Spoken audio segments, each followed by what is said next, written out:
Okay. आणि बुद्धांच्या जी शिक्षा, जो उपदेश आहे, त्याचा उद्देश काय? तर वैयक्तिक आणि सामाजिक आचार जो आहे तो उन्नत करण्यासाठी. यांचं म्हणणं त्या उपदेशाला एकांगी म्हणता येईल, कारण इतर अंगांची उपेक्षा केली होती आणि अहिंसा या एका अंगावर, किंवा त्याग. ओके. कशासाठी? दुःख निवृत्ती आणि संतोष याच्यासाठी. त्यांचं म्हणणं, त्यांनी जो संघ निर्माण केला, जे भिक्षू आहेत, संसाराचा त्याग करून आलेले आहेत, त्यांच्यासाठी बुद्धांचा उपदेश आहे.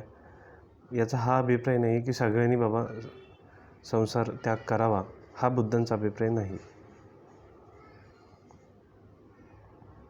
कालांतरानं यांच्या अनुयायांनी असा अर्थ काढला की हा एक नवीन संप्रदाय आणि परमात्मा आणि आत्म्याच्या सत्तेला तो नाकारतो, वेदाची प्रामाणिकता खंडन करतो. ओके. आणि ते प्रतिज्ञा घेतात, भिक्षू होतात. हे ते समजले की बुद्धांची ही शिकवण आहे की बुद्ध धर्मसंघाला शरण जाऊन भिक्षू बनायचं आहे. ओके. परंतु लेखक म्हणतो की बुद्धाच्या सिद्धांतांचं विवेचन केलं तर असं स्पष्ट सांगता येतं की त्यांचा उद्देश काही नवीन एखादा संप्रदाय स्थापन करणं हा नव्हता. ओके. आता आर्य हा शब्द येतो बुद्धांसाठी आणि त्यांच्या आधी जे आचार्य होऊन गेलेत. ओके. म्हणजे एक प्रकारची परंपरा आहे. ओके. त्यामुळे बुद्ध, मी काहीतरी आलो आहे आणि आता मी नवा संप्रदाय तयार करणार आहे ऑल ऑफ अ सडन, असं नाही आहे. ते त्या परंपरा मान्य करतात. आर्य हा शब्द बुद्ध आणि परंपरेसाठी येतो.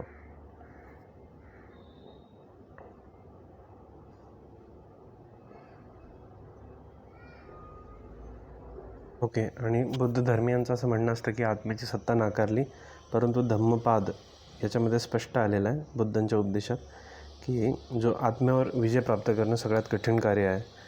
हा दुसरा कोट बघा, आत्मा स्वयं स्वतःचा स्वामी आहे, त्याचा स्वामी दुसरा कोण होऊ शकतो? प्रश्न आहे. स्वयं स्वतःला वश करून, ओके, मनुष्य एक असा स्वामी प्राप्त करतो जो खूप कमी लोकांना प्राप्त होतो. हे तर स्पष्ट हा उपनिषदिक थॉट आहे. ओके. याचा अर्थ आत्म्याची सत्ता बौद्धांनी मान्य केलेली आहे.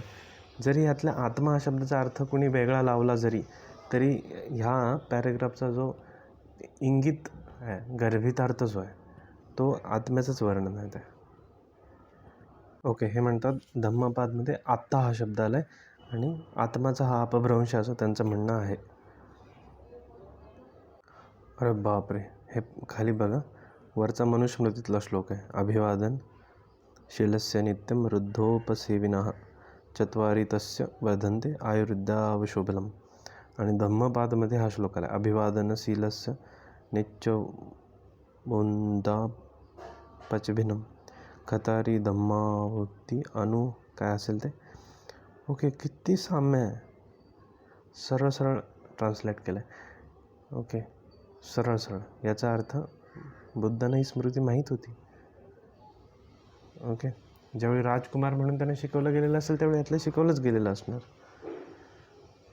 दुसरा मनुस्मृतीतला एक श्लोक दिला त्यांनी, न तेन वृद्धो भवति येनास्य फलितं शिरः यो वै युवाप्यधियानस्तं देवास्थविरं विदुः. आणि धम्मपाद. ओके. हा वरचा श्लोक पहा आणि हा खालचा श्लोक पहा. बापरे, एकदम साम्य आहे. बापरे, म्हणजे ह्याच्याने मनुस्मृती बुद्ध जन्माच्या आधी जाईल. ओके. समाधीविषयी बुद्ध काय म्हणतात? परिनिर्वाण सुत्तामध्ये येत आहे. ओके. हे तुम्ही वाचून घ्या, स्पष्ट आहे. बुद्ध म्हणतात समाधी शुद्ध धारणाच्या सोबत केली जाते. हा तर अष्टांग योग आहे. सरळ धारणा, ध्यान, समाधी. ओके. पुढे पुनर्जन्म, हे एक इंटरेस्टिंग ठरेल. ओके. पुनर्जन्म मानला की तुम्हाला कर्म मानणं आहेच आहे, म्हणजे हे वैदिक सिद्धांतच आहेत. ओके. कोणी विचारलं तुम्ही का हिंदू आहे किंवा का सनातनी, तरी सोपी उत्तर आहेत की एकतर पुनर्जन्म मानतो, दुसरं म्हणजे हा जो कर्मसिद्धांत आहे तो आपण मानतो. ओके. तर बुद्धांचा उपदेश यांनी दिलेला आहे की 4 महान सत्य जी आहेत ती समजली नाहीत आणि त्यांचं मनन केलं नाही, म्हणून तर आपल्याला हे जन्म घ्यावे लागलेत. याचमुळे म्हणजे या अज्ञानामुळे किंवा 4 महान सत्य माहीत नसल्यामुळे तुम्ही आणि मी पुनर्जन्माचा जो कष्टमय मार्ग आहे, ओके, त्याच्यामध्ये आपण खूप मोठ्या काळात आपण म्हणजे जे आहे पुनरुपी जननम पुनरुपी मरणम, तसं त्या प्रकारे याच्यात गोवलो गेलो आहे. ही 4 महान सत्य माहीत नसल्यामुळे याचा अर्थ स्पष्ट आहे की बुद्धानं पुनर्जन्म मान्य होता. आता कुठून त्यांनी उद्धृत केलं हे द्यायला पाहिजे होतं. ओके, दिलेलं आहे त्यांनी खाली. टिप 2 म्हणजे काय स्पष्ट नाही.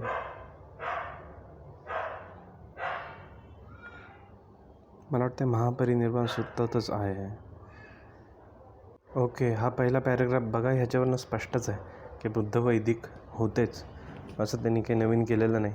हा पहिला पॅरेग्राफ पूर्ण वाचा की आनंदाला उपदेश केला की माझ्यासाठी आता नरक नष्ट झाला जर या मार्गाचं अनुसरण केलं मी सांगितलेलं, तर नरक नष्ट झाला, याचा अर्थ स्वर्ग नरक आहे. दुसरं म्हणतात की त्यानंतर एखाद्याचा आत्मा भूत बनून कुठल्या कष्टमय स्थानात जाणार नाही. याचा अर्थ एक स्पष्ट आहे की योनी पण आहेत, पिशाच योनी, भूत योनी. ओके, दुसरं म्हणतात की कुठल्या कष्टजनक दशेत मी जन्म घेणार नाही. ओके, याचा अर्थ कृमी कीटकादी मला निश्चय मुक्ती प्राप्त होईल. हे महापरिनिर्वाण सूत्र आहे. आणि हे जर असंच असेल, ओके, तर अनडिस्प्युटेबल फॅक्ट आहे की बुद्ध वैदिक धर्मातच होते. हे पहा की श्रेष्ठाचारी पुरुष आहे, म्हणजे श्रेष्ठ आचार ठेवणारा पुरुष मृत्यु के अनंतर वह किसी उच्च योनि में जन्म लेता है. स्पष्ट आहे, पुनर्जन्म स्पष्ट आहे, कर्म सिद्धांत स्पष्ट आहे.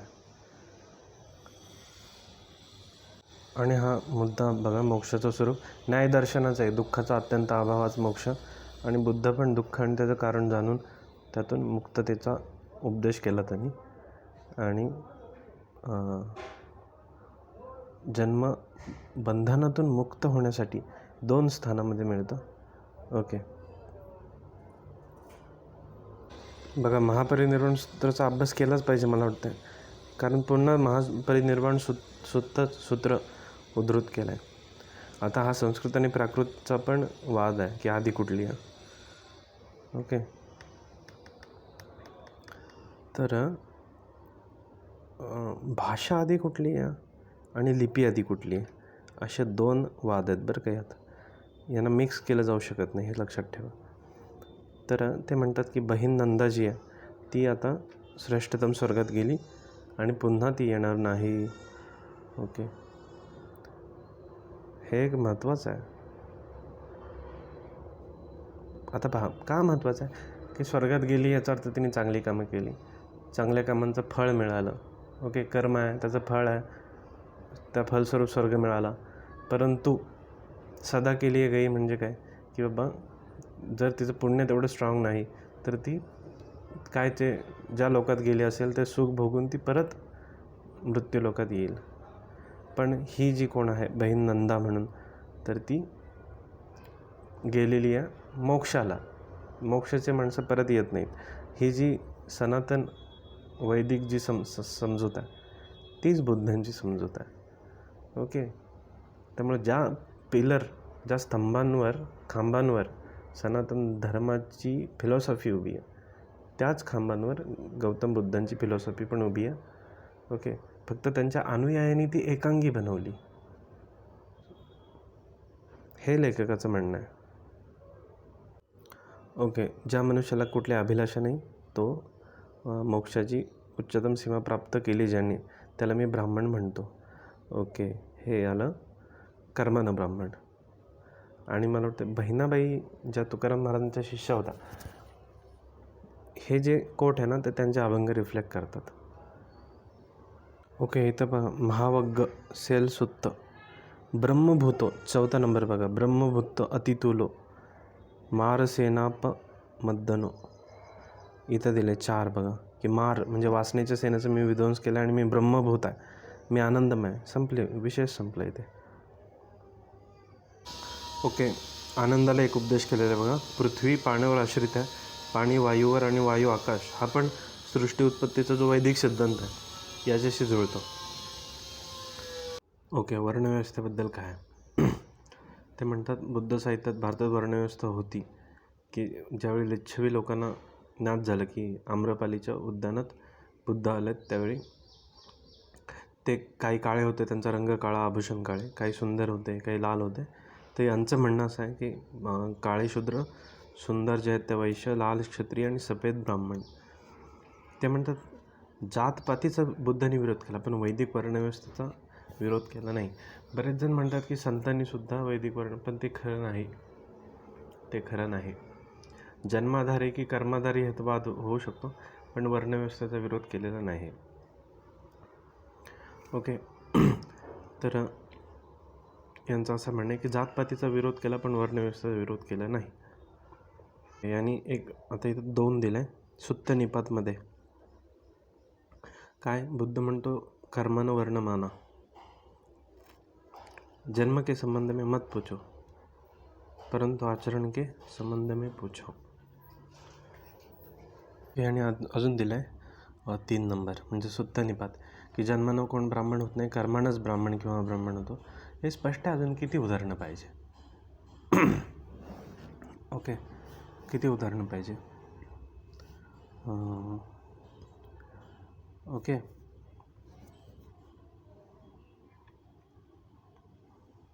जो मनुष्य खरा आहे आणि धर्मपूर्वक आचरण करतो तोच ब्राह्मण आहे. म्हणजे जन्म कुठेही असो, महाराज त्याचा जन्म कुठेही असो. एक इथं बघा, एक नीच कुलमध्ये उत्पन्न झालेला दृढ निश्चय मुनीसुद्धा पाप सोडून कुलीन बनू शकतो. जन्मानं कोण नीच नाही, नाही कुणी जन्मानं ब्राह्मण होतो. ओके, कर्मानं माणूस नीच होतो आणि कर्मानंच ब्राह्मण होतो. ओके ओके, आणि हे थोडं संतांचं जी फिलॉसॉफी ती रिफ्लेक्ट होते की ब्राह्मण कसा पाहिजे, कोणावर प्रहार नाही केला पाहिजे किंवा रागद्वेष विहीन पाहिजे. ओके, नुसतं कूळ वगैरे तुमच्या पांढर केस झाले, जटा वगैरे वाढवल्या तर तुम्ही ब्राह्मण नाही. सत्याचरण आणि धर्माचरण पाहिजे. ओके,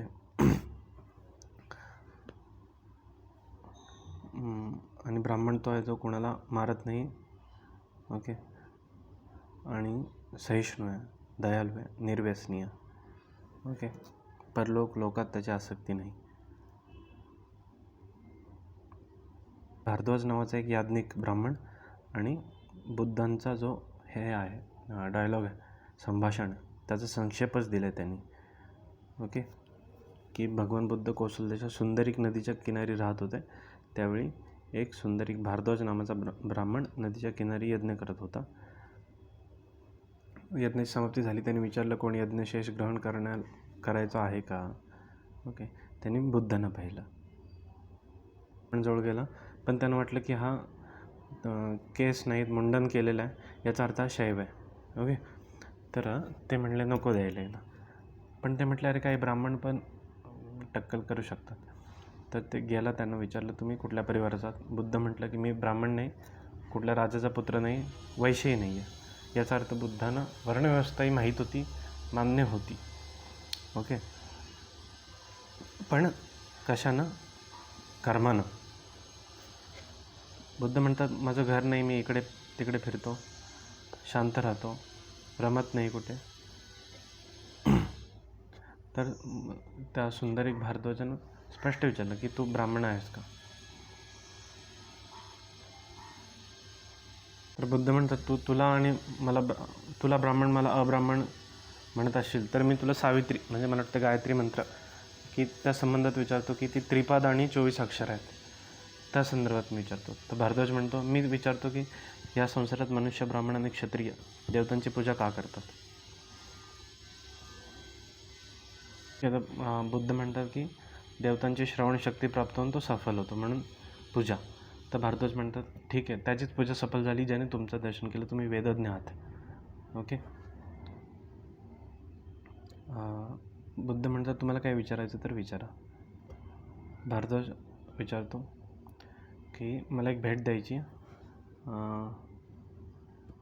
मला शिक्षा द्या. ओके, भेट. ओके. बुद्ध म्हणतात की माझं ऐक, मी तुला धर्म काय सांगेन, वंशाच्या बाबत विचारू नको, व्यवहाराच्या बाबत विचार. नीच कुळाचा व्यक्तीसुद्धा दृढ निश्चयानं कुलीन होऊ शकतो. ओके. यज्ञशेष देणं कुणाला योग्य आहे? बुद्ध सांगतात की जो संयमी आहे त्याला यज्ञशेष द्या, जो ब्राह्मण चांगली कार्य करतो त्याला यज्ञशेष द्या. धोक्याचा भाव नाही, ईर्ष्या, स्वार्थरहित आहे, क्रोधाचा नाश केलेला आहे, ओके, असा व्यक्ती ब्राह्मण आहे, तो यज्ञशेषाचा योग्य आहे. त्यानंतर तो भारद्वाज परिव्राजक झाला. बरं का. त्यामुळे याच्यावरून स्पष्ट आहे की बुद्ध वेद आणि वर्णव्यवस्था आणि प्राचीन मूल सिद्धांतांच्या विरोधी नव्हते. जसं आपण आत्मा पाहिलं, त्यानंतर पुनर्जन्म पाहिला, ओके, त्यानंतर ब्राह्मण पाहिले पण कर्मानं असलेले, गुणानं असलेले. परत एक मागे आलेलं आहे की ब्राह्मणानं काय करावं तर वेद पठण करावे, अभ्यास करावा, हे एक आलेलं आहे. ओके. त्यानंतर एक भारद्वाज आणि वसिष्ठात वाद आलेला आहे की भारद्वाज म्हणतो 7 पिढी ब्राह्मण मातापिता असतील तर तोच ब्राह्मण आहे. वसिष्ठ म्हणतात नाही, पवित्र कर्म जो करतो तो ब्राह्मण आहे. बुद्धांकडे आले आणि बुद्धांनी निर्णय दिला की कर्मानेच ब्राह्मण होतो. पण एक सुप्त निपातात आहे की एकदा भिक्षा मागताना ते एका ब्राह्मणाच्या घरी काढले, त्याने त्याला वृषालक म्हणून दूर केलं. तर बुद्ध म्हणतो वृषालक तो नीचवर्णीय जो क्रोधी आहे, हिंसा आहे, कर्ज न चुकवणारा, खोटी साक्ष देणारा, बलात्कार करणारा, आईवडिलांची सेवा न करणारा, ब्राह्मणाला फसवणारा, ओके, असा तो आहे, याला वृषालक म्हणायचं. आणि कर्मानं माणूस ब्राह्मण किंवा पतित बनतो हे बुद्ध सांगतात. याच्यावरून स्पष्ट आहे. अधिक मला वाटत नाही आपण उदाहरणं पाहायला पाहिजे. आता धम्मपदात हे वाक्य आलेलं बघा, माता पिता वालं वाक्य हे मध्ये जे स्क्रीनच्या आहे. माता पिता 2 क्षत्रिय राजा आणि अनुचरांसहित राष्ट्र नष्ट करणारा ब्राह्मण निर्लेप राहतो. हा निष्काम कर्माचा सिद्धांत आहे. ज्ञानेश्वरीतही आला आहे तो अशा अर्थानं की हे जग जरी त्यानं नष्ट केलं तरी त्याला पाप लागत नाही. ओके, हे निष्काम कर्माचा सिद्धांत पण आलेला आहे. आता मला नाही वाटत एखादी महत्त्वाची गोष्ट राहिली आहे म्हणून. महत्त्वाची गोष्ट म्हणजे हे देव, ईश्वर वगैरे हे भाग आहेत ना, तर सनातन धर्मामध्ये पण कितीतरी असे पंथ आहेत. उदाहरणार्थ निर्गुणवादी आहेत. कबीर समजा आहे, त्यानं मूर्तीपूजेचा निषेध केलेला आहे. ओके. समजा आत्ता जे साधू संत आहेत ज्यांनी नामस्मरणाचा उपदेश केला, तर वेदांमध्ये एखादं वाक्य मिळतं नामस्मरणाचं, एखादा श्लोक मिळतो. याचा अर्थ असं नाही आहे की बाबा संत वेदविरोधी होते, असं नाही. त्यांनी आत्ताच्या परिस्थितीला काय अनुकूल आहे, ओके, प्रेरणा घेतली. आणि संतसुद्धा म्हणतात की आम्ही वेदांतूनच प्रेरणा घेतली, हे ते स्पष्ट सांगतात. अनेक प्रमाणे देता येतील. म्हणजे वेदांमध्ये काही असो, असं नाही की इंटरनेटवर आता सगळं आहे. पण मग म्हणून इंटरनेट वाईट आहे किंवा चांगलं आहे असं नाही. इंटरनेट तर इंटरनेट आहे, तुम्ही त्याचा कसा वापर करता याच्यावर. तसंच वेद हे एक प्रकारचं इंटरनेट समजा, ओके. तुम्ही त्यातून काय उचलताय तुमच्यावर आहे. त्यात जारण मारण पण आहे, त्याच्याविषयी पण मंत्र सापडतील, ओके. पण त्याचं फळ पण आहे ना तसं. तुम्हाला ते फळ हवे तर तुम्ही करा जारण मारण, ओके. आता हे तर स्पष्ट आहे की बुद्ध आणि वैदिक शिकवणीत एवढा अंतर नाही आहे, हे तर स्पष्ट आहे. आता प्रश्न वादाचा राहतो की आधी काय आहे. आधी बुद्ध आहेत, नंतर वेद स्मृती उपनिषद आहेत, की आधी वेद स्मृती उपनिषद आहेत नंतर बुद्ध आहेत. हा एक वाद आहे. संस्कृत प्राकृतचा एक वाद आहे, ओके. देवनागरी आणि पालीचा वाद नाही, कारण ऑफकोर्स देवनागरी नंतरच आहे. ब्रह्मचर्य वैदिक जो आहे, वैदिक सभ्यतेत त्याचं स्थान उच्च आहे. बुद्ध पण धम्मपदामध्ये म्हणतात की असावधानीने केलेली कामं, खंडित प्रतिज्ञा आणि ब्रह्मचर्याचा नाश याचा परिणाम वाईट होतो. अजून पहा, बुद्ध म्हणतात 3 नंबर आहे ते, म्हणजे सुत्त निपातात की यज्ञात मोठा प्रधान अग्निहोत्र आहे आणि छंदात सावित्री छंद म्हणजे गायत्री छंद प्रधान आहे. ओके ओके सैल सुत्तात बुद्धाच्या योग समाधीचं वर्णन आहे. ओके त्यांनी खेचरी मुद्रा धारण केली हेही आहे, म्हणजे योगाभ्यास पण आहे. आता लेखकाचं म्हणणे बुद्धांचं निर्वाण आधुनिक काळात म्हणतात की मनुष्य जीवन समाप्ती असा अभिप्राय, पण यांचं म्हणणं असं नाही. लेखकाचं म्हणणं आहे की बुद्धांचा निर्वाण, बुद्धांचा अभिप्राय वैदिक मोक्ष जो आहे, ओके त्याचा जो अर्थ आहे तोच या निर्वाणचा अर्थ आहे. कारण निर्वाणमध्ये नि म्हणजे इच्छा, ओके नि म्हणजे अभाव, इच्छेचा अभाव, आणि वाण म्हणजे इच्छा. ओके म्हणजे निर्वाण याचा अर्थ इच्छेचा अभाव. ओके त्यामुळे आजकालचे बौद्ध लोक म्हणतात निर्वाण मृत्यूच्या नंतरच होईल. ओके आत्ताचे बुद्ध लोक म्हणतील नाही, मृत्यूनंतरच निर्वाण होईल.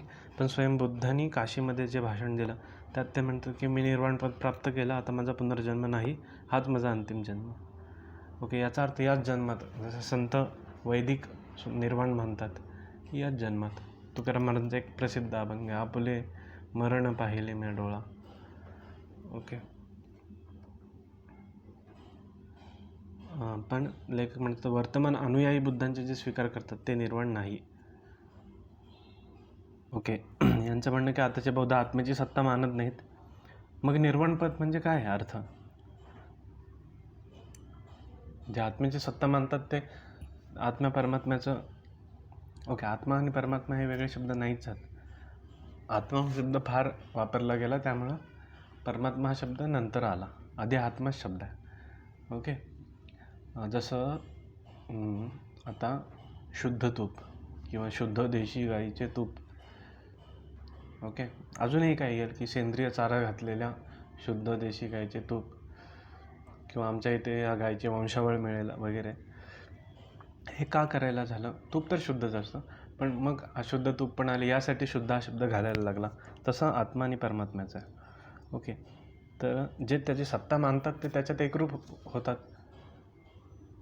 पण जर बुद्ध वर्तमान बुद्ध जर मानत नाहीत, ओके ते कशाशी एकरूप होणार? अभावात.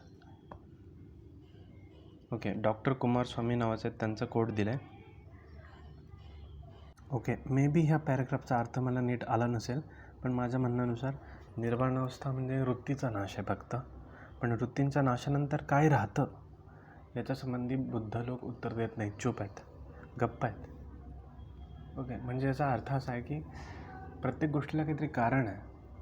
घडांचा नाश झाला किंवा जसं वेदांती सांगतात, पण माती तर आहे ना, कारण तर आहे ना. कार्य नष्ट झालं ठीक आहे, पण कारण तर आहे ना. एक कुठल्या तरी सत्तेमुळे तर एखादी गोष्ट घडून येते.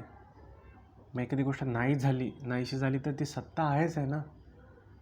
ओके म्हणजे जसं वेदांतांचं उदाहरण आहे की अनेक दोरे मिळून, सूत मिळून एक कापड तयार झालं. ओके तर सूत आणि कापड नष्ट झालं तरी सूत आहेच आहे, सूताला काही फरक पडत नाही. ओके पण सूत नष्ट झालं तर कापड होऊच शकत नाही. सूताची सत्ता स्वीकार करावी लागते. ओके घडे नसले म्हणून काय झालं, मडकी नसली म्हणून काय झालं, माती आहेच ना, मातीची सत्ता आहेच. पण मातीच नाही तर घडा कसा होईल? कुठली तरी सत्ता पाहिजे ना. ओके मग ही सत्ता काय आहे? मला वाटतं ज्ञानेश्वरीमध्ये ही ओवी आहे की शून्य सिद्धांताचा बोधू कवणे सत्ता होय सिद्ध. ओके की यांनी सत्ता सिद्ध होत नाही बुद्धांच्या विचारात.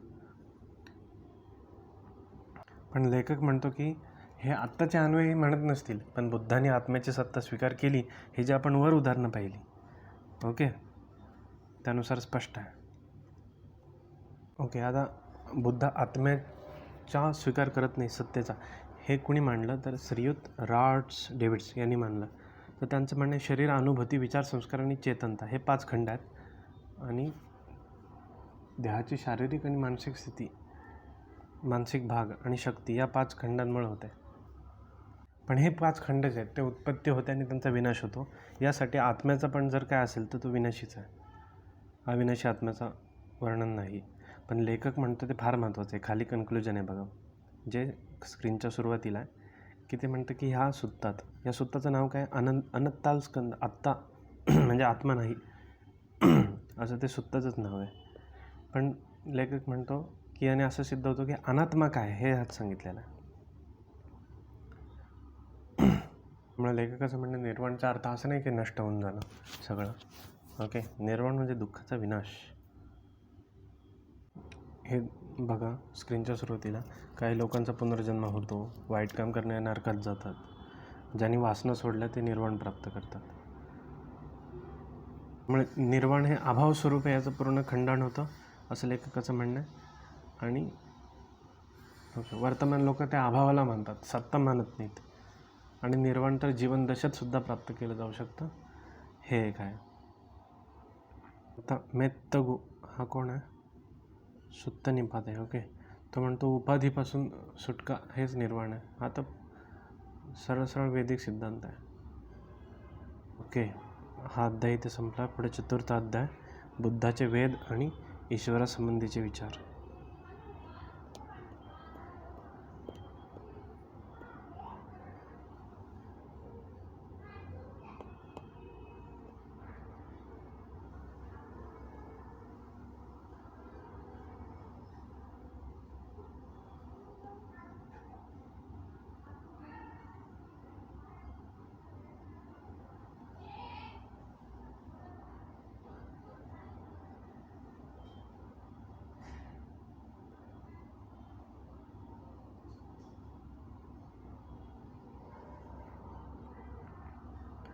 आता आपण पाहिला तो तृतीय अध्याय होता. त्यात काय काय पाहिलं, बुद्धांची धार्मिक शिक्षा, बुद्धांच्या अनुयायांनी ते बदललेले रूप, आर्य हा शब्द येतो.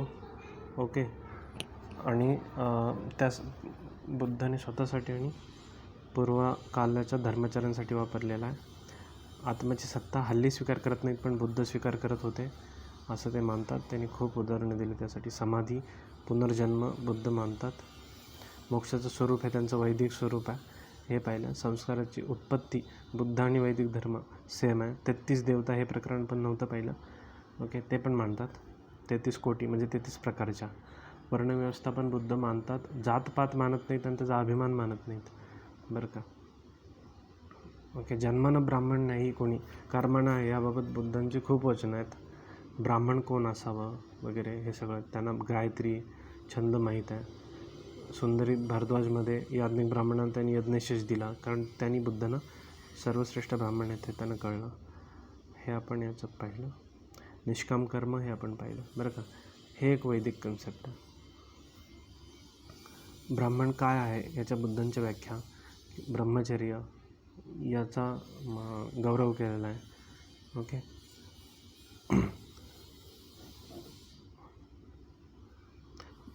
बुद्ध स्वयं स्वतःला ब्राह्मण मानत होते, हे सुंदरिक भारद्वाज सुत्तामध्ये पाहायला मिळतं.